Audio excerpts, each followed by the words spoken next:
Hello everyone, in this video we are going to be solving exponential equation.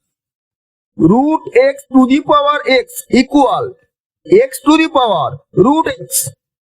Answer: root x to the power x equal x to the power root x. Root x equal x to the power 1 divided by 2 to the power x equal x to the power root x. X divided by 2 equal root x. Squaring on both sides, then x divided by 2 to the power 2 equal root x to the power 2. Then x square divided by 4 equal x. Then x square equal 4x. X square minus 4x equal 0. Common x. Then x into x minus 4 equal 0. X equal 0.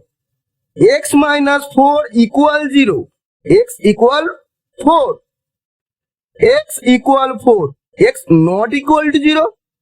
Thus our answer x equal 4.